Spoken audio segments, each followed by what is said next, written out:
نعوذ و نسلم علی رسولہ الکریم اما بعد فاعوذ باللہ من الشیطان الرجیم بسم اللہ الرحمن الرحیم۔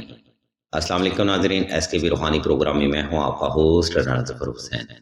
ناظرین محترم، آج کی ویڈیو میں ہم آپ کو حمل کی حفاظت کا وظیفہ یا مصوروں کے بارے میں بتائیں گے۔ اہل علم بیان فرماتے ہیں کہ جو بہن یا بیٹی دوران حمل کثرت سے یا مصوروں کی تلاوت کرے گی تو اللہ کی ذات دوران حمل اس کی ہر پریشانی کو دور فرمائیں گی اور پیدا ہونے والی اولاد بھی نیک سیرت، خوبصورت، فرما بردار اور دیندار ہوگی۔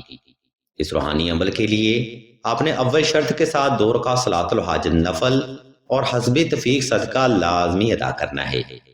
اس کے بعد سائل نے ہر نماز فجر کے بعد کم از کم 1100 بار اسم یا مصوروں کی تلاوت کرنی ہے۔ اگر طبیعت نامناسب ہو تو آپ یہی عمل چلتے پھرتے اٹھتے بیٹھتے بھی کر سکتے ہیں۔ انشاءاللہ اس قرآنی عمل کی خیر و برکت سے دوران حمل زچہ اور بچہ ہر قسم کے شر اور حاسد کی بری نظر سے محفوظ رہیں گی۔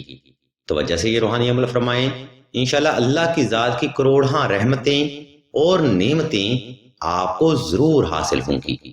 عزیزان محترم، اکثر بہنوں کو دوران حمل خواب میں سانپ، بچھو یا جنگلی جانور نظر آتے ہیں، یا تنہائی میں خوف یا کسی کی موجودگی کا احساس بھی ہوتا ہے۔